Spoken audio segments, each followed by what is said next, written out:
Welcome to part 2 of Valdoria votes. If you missed part 1, I would recommend that you pause this video and take a look at that one to get up to speed. Again, I do have a free community for aspiring SOC analysts called the MyD for SOC community. So if you want to be surrounded with like-minded individuals, I would highly recommend checking that out.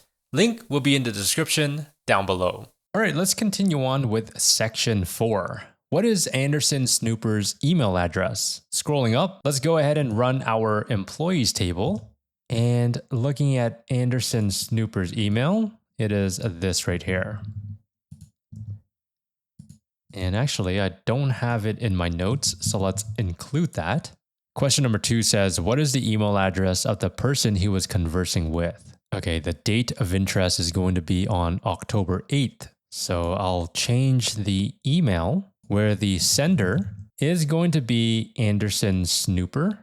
And let's just run this and see what happens. And we have a total of 22 records. Looking on the left-hand side, under the timestamp column, we want to head over to October 8th, which is this one right here. And we can see that Anderson is conversing with Barry. And unfortunately, I did not include the role here. So let me do that. Where name contains Barry. What is your role? Your role is a temp election support staff supervisor. Okay, and let's go back over to the email. Go into October 8th, right here.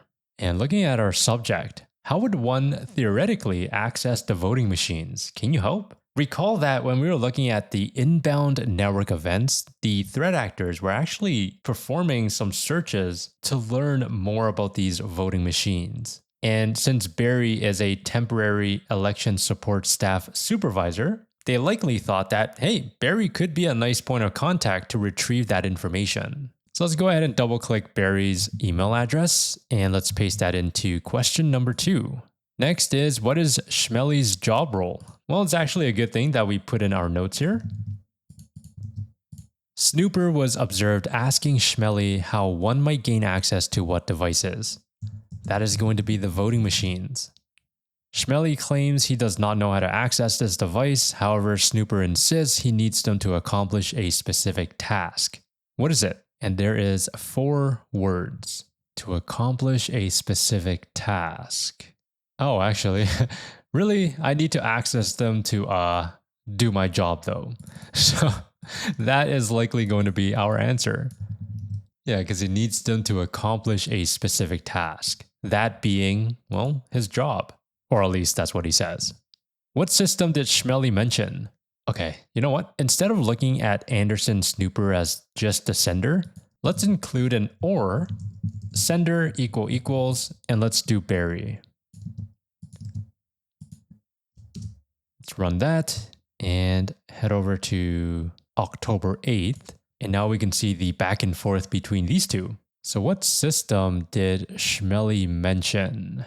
Oh, I heard people talking about an AI system that might help. We temp staff can't access it though. AI system. This is going to be our answer. Snooper probably tried to find this special system himself, but he didn't know the exact URL. And what do we use? Wait, what? And what do we use? Okay, yeah, there's an extra word. I thought I was going crazy. And what do you do when we don't know something? Let's see if we can spot his guess attempts by tracking his browsing. Okay, what is Snooper's IP address? That is 10.10.0.4. Question number 8. What term appeared at the end of each URL that Snooper guessed? KC7 is telling us to examine the inbound network events. Let's do that.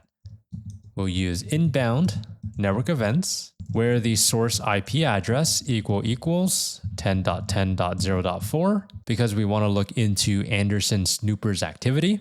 And let's do a distinct URL. Nice. We do see a model GPT-40. And that is what Anderson Snooper, or allegedly Anderson Snooper, was looking for. GPT-40.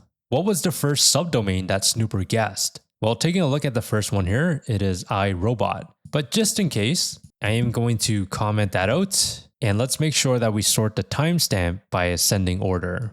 That way the earliest event is at the top and the latest is at the bottom. And if we actually take a look here, the URL is AI. So that is going to be our first subdomain. Sweet, we reached level 18. What status code was returned for Snooper's unsuccessful guesses? How do we know if it's unsuccessful? Well, if we look into the status code, we have a status code of 404. Now, if we search up what is status code 404, that is not found. And the question is asking, what status code was returned for Snooper's unsuccessful guesses? Unsuccessful, aka not found. So that is going to be 404. Question number 11. What was the nursery rhyme related subdomain that Snooper guessed? Nursery rhyme. All right, let's go back over to our distinct URLs just because it looks a little bit neater. And we want to look for a nursery rhyme. Oh, this right here. Old MacDonald had a farm. There you go. Let's go and double click that. Do I copy all of this or do I just copy the subdomain? Well, I'm guessing subdomain because they specifically mentioned subdomain. And before I hit submit, let's make sure that that is the correct one. Where.ai at? No, I don't think that's it. Who is the AIist of them all? No. AI on the wall. Interesting subdomain choices, definitely. But I do think it is Old MacDonald. Cool. What was the basketball player related? Okay, basketball player. Oh, there you go. Right below it. Allen Iverson. And I'll just type it in. Allen-Iverson. And hit submit. What was the first subdomain Snooper guessed that returned a 200 status code? Let's change up our filter.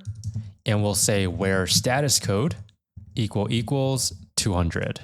And let's comment out the distinct, let's comment out the distinct URL. And we are sorted accordingly. So the first subdomain is elections-chatbot. And actually that is the same subdomain throughout. Okay, cool. Elections-chatbot. How many questions did they ask the chatbot? Well, taking a look, we have 7 records. And if we scroll to the right, one of the records is just accessing that particular URL. But if we look at the bottom, we have a prompt. So there is 1, 2, 3, 4, 5, and 6 questions, aka prompts. That is going to be my answer. Which conversation ID is associated with the question about voting machines? And we can actually take a look at the AI prompts table. So let's do that. AI prompts.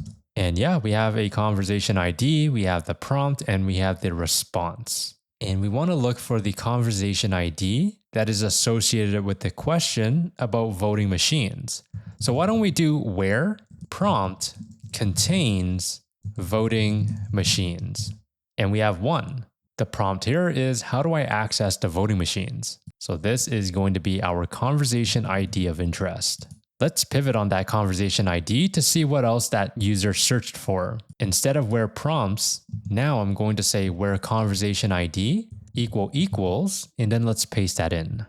So we have a total of 5 records. The question here says, the AI bot told the threat actor to bring a what and a banana. That is completely random, but yeah, bring a flashlight and a banana. I guess name a better duo. So let's type that in. And the next one is, instead, votes are manually calculated using a blank. Okay, reading it according to the bot, the voting machines are not actually connected to the internet. They are manually calculated. Is it this? Yeah, votes are tabulated by the Valdoria Board of Elections using a calculator. Okay, that is our answer. After trolling the threat actor for a bit, the AI chatbot suggests they might have better luck getting information about the voting machines from the vendor who makes them. What is the name of the vendor? The hint here is after trolling the threat actor for a bit, so it's likely near the end. Yeah, right here. So we open up the response. You can only get that information from the vendor, Domino's voting system. And that is our vendor. What job role will the vendor talk to? The election commissioner, and only over email. What this tells me is that if the threat actor doesn't have access to the election commissioner's account, then their next target is going to be highly likely the election commissioner's account, because only then they can converse with the vendor. So before I even paste in this answer, I want to know, who is the election commissioner? And that is Iraq Obama. Let's do Iraq Obama. What is the IP address? 10.10.0.13. And the host name, that is this right here. The username is AR Obama. Let's copy the email address. And finally, let's get into the role. Nice. Now we got all of the notes that we need. And let's paste in the answer.